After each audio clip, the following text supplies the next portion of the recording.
I'm not waiving. You want to fight the warrant? Let her stay here. It's always nice in a jail. You don't have to pay rent. You get meals and you get medical care. Gina Marie Marks, a self-proclaimed psychic, didn't see herself getting arrested when she tried to skip town at Miami International Airport. Investigators say Marks has a long history of scamming victims out of hundreds of thousands of dollars across the country, posing as a psychic and fortune teller. She's also known as Regina Milbourne and Natalie Miller.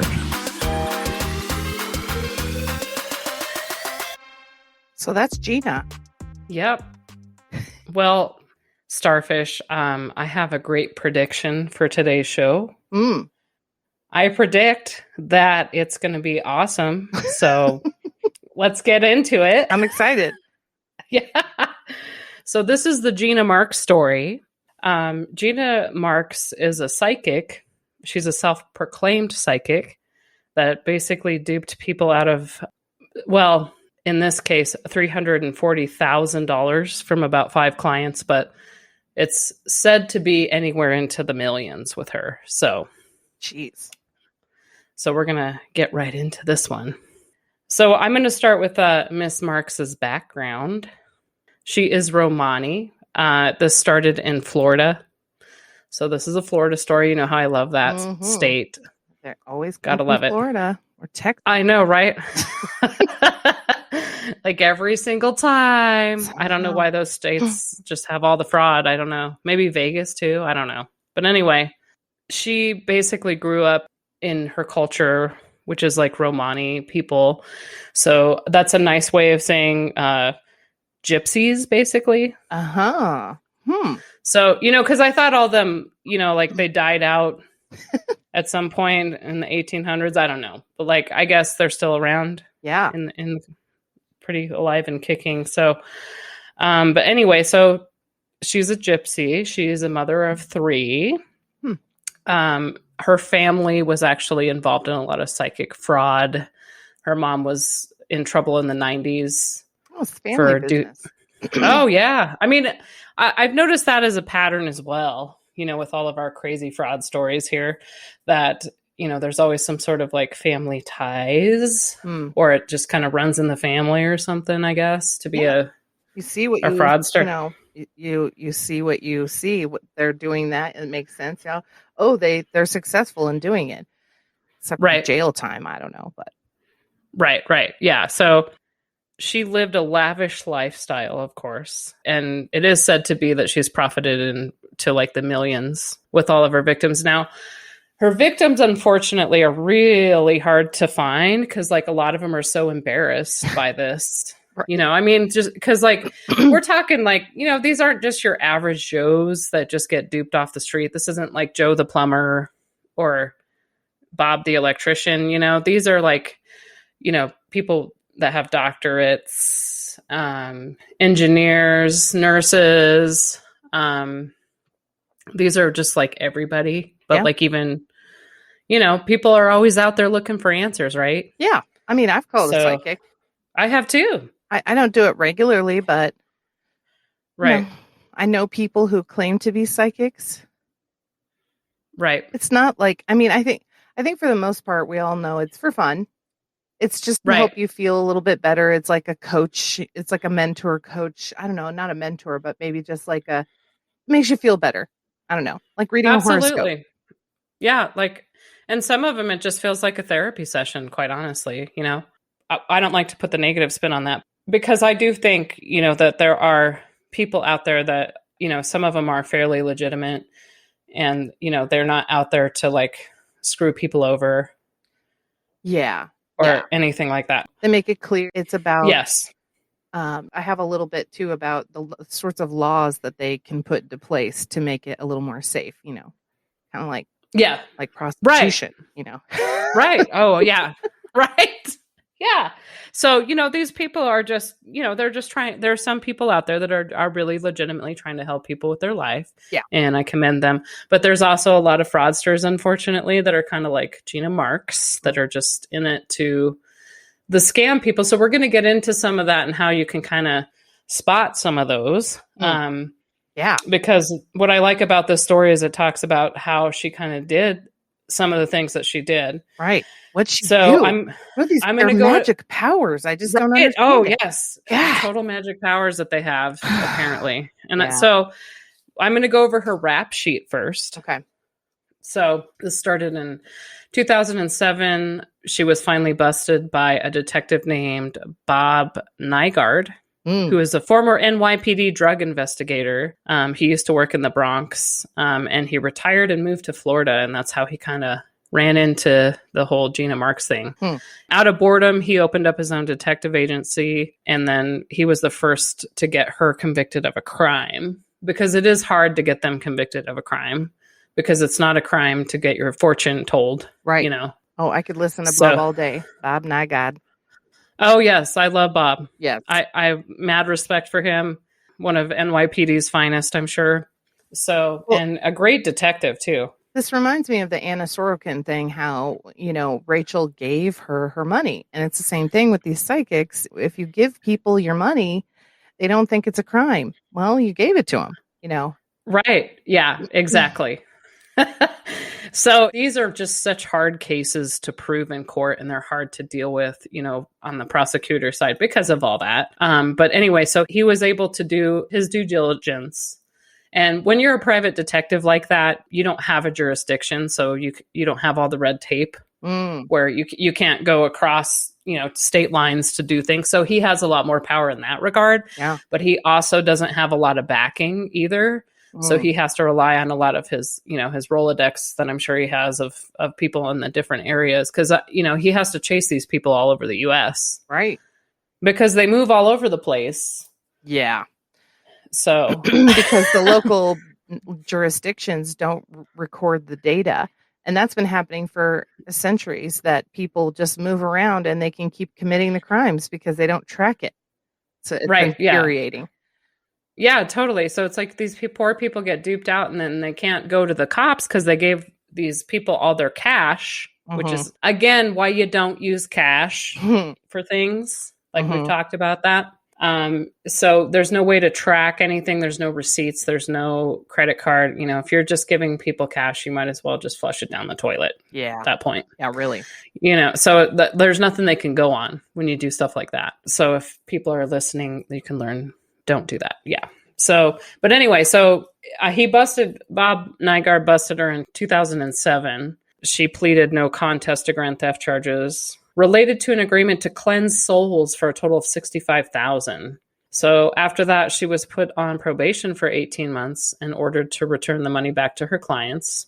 And then in 2009, she was arrested again for a similar crime. So, and like Bob Nygaard, since he did that, now they have a rap sheet on her, which is a good thing, because you want to go after these stupid people. So then in 2010, she was again arrested in Florida for defrauding, get this, over $300,000 on someone and violating probation. Then a month later, while she was still in the Broward County Jail, she was arraigned again on further fraud charges, which involved another victim who came forward due to the media exposure following her arrest. So at least some of the victims, kind of came forward to kind of get this lady, because she's obviously a danger to society, and how horrible to do this to people. But anyway, we'll get into more of her crap in a second. So on September 1st of 2010, she pled guilty to 2 counts of organized fraud. And in addition, she admitted to violating her probation. So at her sentencing, she had to hand over a $400,000 check to partially repay her former clients. And then she was paroled in June of 2011.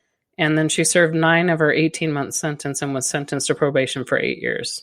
So then, because these people just can't stop. I mean, that's all they know, right? They just can't go get a job at Home Depot or something. They just have to keep doing this. So on April 2nd, 2014, in another case, she was sentenced to 10 years of probation. So it's like she just keeps moving all over, right? Like she's setting up shop here and there, she all over the place. I think she's been in California, Colorado. There was a case of her doing something here in Colorado. So it's just crazy. And then in 2018, Marks was convicted of stealing more than $340,000 from 5 victims over 3 years using a different name, Natalie Miller. So they changed their name too, It's like, I don't know. It just kind of reminds me, I hate to kind of be like this, but it's kind of funny too. Like where it's like they have the covered wagon and they like change the name on the wagon and move it somewhere else. You know what I mean? Like, yeah, rebranding. Just rebranding yourself. Yeah, rebranding yourself, another thing. Yeah. So then she pleaded guilty there. She blames, though, like all of her convictions on racism against gypsies, saying that they're racist on my culture. She says we do have power. We're just not allowed to talk about it. And once again, what? Right. What does she do? What kind of powers does she claim to have? So that's where Bob Nygaard comes into play. So she kind of like she does this weird stuff where she speaks to her victims about generational curses, right? Like your whole generation has been cursed and you have this curse over you and I need to cleanse it from you. So she uses like these little hocus pocus, like black magic and love spells. She coaxed him into like bizarre rituals involving candles, clear dyes that turn red when applied to skin, rose petals, magnets linked on top of a massage table with necklaces hung over them to gauge energy levels. I mean, it's just like your classic weird, crazy crap, basically. And she would get clients to believe that the cash was crucial to fixing their problems. Like she would take the cash from them and be like, okay, I need to have all the money you have in your purse right now. All the cash, give it to me now. I'm going to take it to my church, to the altar and cleanse it all. Oh. And then I will return it to you. So then she would only return like a small portion. She's like, here's a couple bucks. Of course. Here's a couple bucks. Go get a pack of gum or something. If anything, shoot. I'd be like, thank you. Bye-bye. Wow. I can't believe people would think that she could actually cleanse their physical cash. Oh, yeah. Yeah. So they would just, she would say, oh, you need to go to the ATM. I'm doing this for free for you. You only paid the $60 for my session. And like, she would have him get like, $1,500 or whatever, or $500, whatever they can get out of their bank and be like, you need to bring me the cash and I will cleanse it for you. Wow. Yes. And these people had tons of money. So you were talking earlier about, they gave her doctors. I think one of them was like $150,000. Yeah. So these are like professionals who have money. Yes. One of them was like a professional athlete too. Like she totally got duped and, told about that. And it was like thousands of dollars because her son was like autistic. She was going through marital problems. These are people that are having issues with their life. This asshole comes in with under fake pretenses and was like, oh, let me cleanse your money, and it's like, Bob Nygaard, I mean, I love him because he's such a pragmatic man. He doesn't take shit from people, he's your typical like New Yorker, like whatever, you're full of crap, lady, like your hocus pocus crap isn't going to fly right with me. So, but the funny thing is like, he wasn't like seeking her out. Like the victims were coming to him. Yeah. We have his contact information. I will link it in the posts. Yeah. So, if you guys are out there and you're getting frauded by some weird psychic that tells you that they're going to cast some spell to like end your curses, that's like the biggest dumb shit. Don't fall for that. But if you do, or you did, I would contact Mr. Bob or Detective Bob Nygaard. We'll link that for sure. He fights against a lot of these fraudsters and he's great. I'm always interested in the victims and how you could be convinced of this. I see now that, if you give them your cash, it's not like I was imagining that they were calling into some phone hotline or whatever, and then they take your, like the Clio, like remember Clio in the 90s? Right, yeah. Like it was like $5 an hour or whatever. Oh, yeah. And I thought, well, I love Clio. That's not really fraud because you called in and it says for entertainment purposes only. I mean, I think she did end up getting in trouble for it, but still, I didn't imagine that they were physically pulling their cash out. So reading the stories of them and hearing, like one of them, she said after dating her boyfriend for 9 years, they broke up. He suddenly broke up with her. And that was like this impetus for her to start calling. And she felt alone. And that's another thing I imagine is that people, after they have a mate die or something like that, they just really need that comfort of knowing, oh, can you talk to them for me? Can you get them to come back to me? So this lady, Natalie performed a ritual to kind of help bring the boyfriend back, so it was like in that hour of desperation. It was Yeah, and Crazy. yeah, and actually, Nygaard even said, like, I have some of what he said. He's like, as far as the victims go, he's like, who's rational, when they learn their spouse has been cheating? Like, who's rational when they've been diagnosed with terminal cancer? And all the scammers need is just one victim a month. Or if the victim has money, one a year to scam people like this, He's like, doctors, lawyers, business owners, all of it. He's seen them all go into this. So, and, I'm gonna play a little bit of audio of the victim, and then we're gonna talk about Bob all day long because he's amazing. So let's hear the victim real Bob. quick, and then we'll talk about how you can reach Bob. Be amazing. Yeah. Prosecutors shared these photos with the court showing Marks posing with luxury items. They told the court Marks had the victims buy the items for her when they ran out of cash. It was roughly $82,000, including credit cards and cash money. She paid Marks $82,000 over 6 months. She claimed that she had the power to fix everything, and she said that I have something black magic. Bob in there. He's the one who tracked her down at the Miami airport and finally caught her. And I'm sure he was loving it. Every second of it. Oh, yeah, 100%.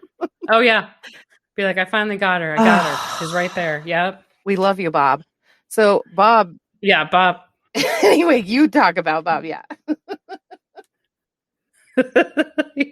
I do. I love Bob. I think he's amazing at what he does. I'm so glad that he decided to do that as a retirement project because honestly, these people would never get caught if we didn't have people like Bob out there. And you don't even think about it. I never really thought like, oh, of course they're not really doing anything illegal. So I was reading about what he is doing and how he's helping people. And a lot of what he does is try to, you're right, get them caught for something so that they have the rap sheet there. And then I was interested in what the laws are. I'm surprised there's none. But there's a few places that are trying to make it. You have to have a background check in some places now, which is good because she would never pass that. So Maryland is one of those places because of her, probably. And then other places they require like some of the stricter requirements for like being fingerprinted, paying an annual fee. Again, having to do a background check, but also having to have a license. Like you have to have a license to cut hair, why shouldn't you have to have a license to take hundreds of thousands of dollars from people and claim to be helping them? I mean, if you really are claiming to help them and you have these powers, how is that different than a massage therapist or than a doctor, than a therapist, and, all the people who help you? Exactly. 100%. Yeah. And like these poor people, I mean, some of them, it's like losing like 153,000, like, cause she kept saying, well, I need all this money or your curse is going to get worse. She'd call them and spoof them on the phone. It's just insane. The length that these people go to like get money from people. Like it's disgusting. And it's like, how could you even sit with yourself after that? I think that's the thing. They don't have the capacity to feel guilt or shame. And they actually don't. Right. If you saw your parents basically explaining a lifestyle that meant that you stole from people and you took advantage of people because that's how you live, is that you live off of people's stupidity, basically, then what are you doing wrong? You were taught that in your mind, And even though she's been caught several times, she's going to continue doing this. She was only sentenced for 6 years? And that was 3 years ago. Yeah. So she's out in a few years. She probably got out. I don't even know where she is right now, but COVID's making all these people get out. It's ticking me off. Stupid COVID. So she'll be coming to a carnival. I know, right? So call Bob, because Bob from New York, he's the best. He goes down to Florida. He goes over to California. He'll go anywhere because he's an amazing dude who, I mean, just to spend your extra time doing this, like, thanks, Bob. You're great. Yeah, totally. He's a fedora wearing detective too. It's even better. He's an actor too. I don't know if you noticed on his Twitter, it says he's also an actor. So but that was great. Like, I really wanted to be an actor the whole time, but I just decided to go into policing psychics. Right? Yeah. So now he's a psychic detective. It's great. So well, that was a great one, Mary. Oh, for sure. Absolutely. So my prediction, I think, came true. And here we are. Oh, yeah. Psychics. I don't know. Yep. We're going to do the psychic still? I think so. Yeah. I need some of your money.